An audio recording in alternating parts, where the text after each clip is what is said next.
Hi. National highway 66 വികസനവുമായി ബന്ധപ്പെട്ട് നമ്മുടെ പ്രദേശങ്ങളിലൊക്കെ, നമ്മുടെ പ്രദേശങ്ങളിലൊന്നല്ല പല പ്രദേശങ്ങളിലും വളരെ വലിയ പ്രതിസന്ധികൾ ഉണ്ടായിട്ടുണ്ട്. പ്രത്യേകിച്ച് നമ്മളുടെ കൂരിയാട് ഭാഗത്ത് ഹൈവേ എന്ത് ചെയ്തു, KNRC ഉണ്ടാക്കിപ്പോയത് താഴ്ന്നു പോയി. അതുപോലെ തന്നെ രണ്ടത്താണിയിൽ, പുത്തനത്താണി ഉണ്ണിയാൽ പ്രദേശം, വെട്ടിച്ചിറ ചുങ്കം പ്രദേശത്തൊക്കെ വലിയ ജലപ്രവാഹങ്ങൾ ഉണ്ടായിട്ട് വഴിമാറി ഒഴുകിയിട്ടൊക്കെ റോഡുകളും തോടുകളൊക്കെ കേടുവന്ന പല സാഹചര്യങ്ങളും ഉണ്ടായിട്ടുണ്ട്. അതിൽ ഞാൻ ഉണ്ണിയാൽ പ്രദേശത്തുകാരനാണ്, എന്നെ അറിയാമായിരിക്കാം, എൻ്റെ പല ലൈവുകളും വീഡിയോകളൊക്കെ കണ്ടിട്ടുണ്ടാവും.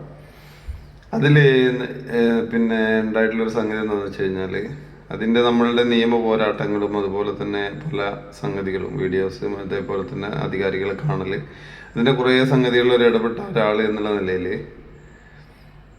പറയാനുള്ളത്, അതിൻ്റെ നിലവിലുള്ള എസ്റ്റിമേഷൻ എന്ത് ചെയ്തു നടന്നു ഏകദേശം ഒരു 4 ദിവസം മുമ്പ്. ഈ എസ്റ്റിമേഷൻ നടക്കുന്ന സമയത്ത് അതിൻ്റെ ഫോട്ടോഷൂട്ടും വീഡിയോസും അതുപോലെ തന്നെ മറ്റു പല സംഗതികളും ഗ്രൂപ്പുകളും മറ്റതിലൊക്കെ വരുന്നുണ്ട്. പഞ്ചായത്ത് പ്രസിഡന്റ്, നാട്ടുകാരായ കുറച്ച് ആളുകൾ, ഇവരൊക്കെ ഉണ്ടായിരുന്നു.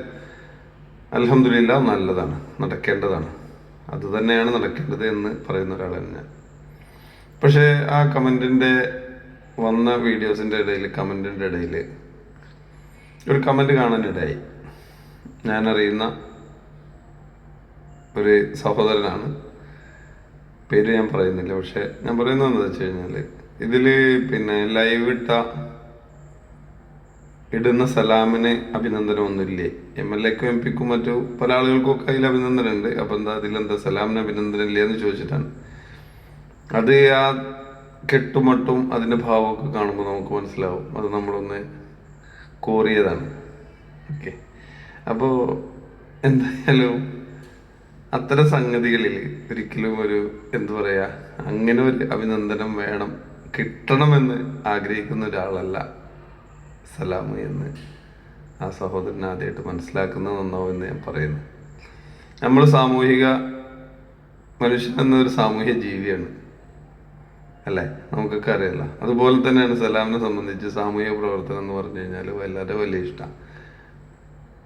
ഇഷ്ടമുള്ളൊരു സംഗതിയാണ്. പ്രത്യേകിച്ച് നമ്മളുടെ പല കാര്യങ്ങളും ചോദിച്ചാൽ മനസ്സിലാവും. ചിലപ്പോൾ മാറ്റി വെച്ചാൽ പോലും മറ്റുള്ളവൻ അവൻ്റെ ഒരു പ്രയാസം എന്ന് പറഞ്ഞാൽ അതിന് എത്ര സമയം കണ്ടെത്തിയിട്ട് അതിൻ്റെ പിന്നാലെ പോകാനും അതിൻ്റെ കൂടെ നിൽക്കാനും ഒക്കെ അത് സാധിച്ചെടുക്കുമ്പോൾ മനസ്സിന് കിട്ടുന്നൊരു സുഖമുണ്ട്, സന്തോഷമുണ്ട്, ഒരു സമാധാനം, അത് ആസ്വദിക്കുന്ന ഒരാളാണ് ഞാൻ. അപ്പോൾ അതുകൊണ്ട് തന്നെ ഇത്തരം സംഗതികളൊക്കെ ഉണ്ടാകുമ്പോൾ നമ്മൾ അന്ന് ലൈവ് ചെയ്യുന്ന, വീഡിയോ ചെയ്യുന്ന സമൂഹ മധ്യത്തിലേക്ക് എത്തണം. അതുവഴി ജനപ്രതിനിധികളുടെ എന്ത് ചെയ്യാണ്, ഒരു അസ്വസ്ഥത ഉണ്ടാവണം. അതുപോലെ തന്നെ ഭരണസിരാ കേന്ദ്രങ്ങളിൽ അവർക്ക് പ്രശ്നങ്ങൾ വരണം. അതുണ്ടായിട്ടുണ്ട്. അതുണ്ടായതിൻ്റെ അടിസ്ഥാനത്തിലാണ് എന്ത് ചെയ്തത്, ഇവിടുത്തെ ഭരണപക്ഷ ആളുകൾ ത്രൂ എന്ത് ചെയ്യുന്നു, ഭരണകർത്താക്കളിലും മറ്റു ഈ സംഗതികളൊക്കെ എത്തി വേണ്ട രീതിയിൽ എസ്റ്റിമേഷൻ സംഗതികളൊക്കെ നടക്കുന്നുണ്ട്.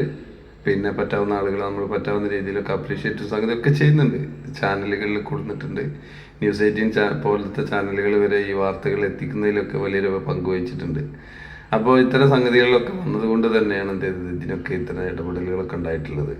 മറ്റാരും ഇടപെട്ടിട്ടില്ല, ഞാൻ മാത്രം ഇടപെട്ടു എന്നല്ല പറയുന്നത്. നമ്മുടെ നാട്ടുകാരായ എല്ലാ ജനങ്ങളും മനസ്സ വാച കർമ്മണ ഈ ഒരു സംഗതി നടക്കണമെന്ന് ആഗ്രഹിക്കുന്ന ഒരു സംഗതി എന്നുള്ള നിലയിൽ അതിൻ്റെ കൂടെ കൂടിയതാണ്. അപ്പോൾ ഇൻഷാ അല്ലാഹ് ഞാൻ പറയുന്നത് എന്താ വെച്ച് കഴിഞ്ഞാൽ, അത്തരം അഭിനന്ദനങ്ങളൊന്നും സഹോദരൻ എനിക്ക് ആവശ്യമില്ല. വേറൊരു സംഗതി, ഇനിയിപ്പോൾ അവിടെ ഹൈവേ വരുന്നു, ഹൈവേക്ക് ശേഷം ഡ്രെയിനേജ് വരുന്നു. എന്ത് തന്നെ വന്നാലും ഇതൊരു ജനങ്ങൾക്ക് കിട്ടേണ്ടുന്ന ഒരു അവകാശമാണ് അവരുടെ. അതായത് ജനങ്ങൾ തിരഞ്ഞെടുക്കപ്പെട്ടതാണ് ജനപ്രതിനിധികൾ. അവരവരുടെ ജനങ്ങളുടെ പ്രാതിനിധ്യം ഏത് രീതിയിൽ ഉപയോഗപ്പെടുത്തുന്നു, അല്ലെങ്കിൽ ജനങ്ങൾക്ക് അതിനെ എങ്ങനെ ഏത് രീതിയിൽ തിരിച്ചു കൊടുക്കുന്നു എന്നതിനനുസരിച്ചാണ്. നമുക്കറിയാലോ, ഇവിടെയുള്ള ജനപ്രതിനിധികളെ എല്ലാവരെയും നമ്മൾ എന്ത് ചെയ്യില്ല, ഒരേ തുലാസിലല്ല അളക്കാറുള്ളത്. വ്യത്യസ്തങ്ങളായ തുലാസിലാണ് ഓരോ ആളുകൾക്കും അവരുടെ തൂക്കുണ്ടാവുക. പല ജനപ്രതിനിധികളും നമ്മൾ ആ രീതിയിലാണ് മനസ്സിലാക്കിയിട്ടുള്ളത്, അങ്ങനെ തന്നെ വരാറുള്ളത്. അപ്പോൾ അതുകൊണ്ട് തന്നെ നമ്മൾ എന്ത് ചെയ്യണം, ഇത്തരം പൊതുപ്രവർത്തന മേഖലയിലൊക്കെ പ്രവർത്തിക്കുമ്പോൾ അപ്രീസിയേഷൻ കിട്ടുമോ, ഞാൻ പലപ്പോഴും പല സംഗതികളിലും പറയാറുണ്ട്. പ്രത്യേകിച്ച് നമ്മൾ ഒരു സംഗതി കൊടുത്താൽ അത് തിരിച്ചു കിട്ടുമെന്ന് പ്രതീക്ഷിച്ച് ഒരിക്കലും ചെയ്യരുത് സഹോദര അല്ലെങ്കിൽ സഹോദരി. കാരണം അത് നമ്മളെ സംബന്ധിച്ച് എന്ത് ചെയ്യും, വളരെ വലിയ മാനസിക പ്രയാസം ഉണ്ടാക്കുന്ന ഒരു സംഗതിയാണ്. അത് പല കുടുംബങ്ങളിലും കുടുംബ ചർച്ചകളിൽ പല സംഗതികളിലൊക്കെ ഞാൻ പറയുന്ന ഒരു സംഗതി കൂടിയാണ്.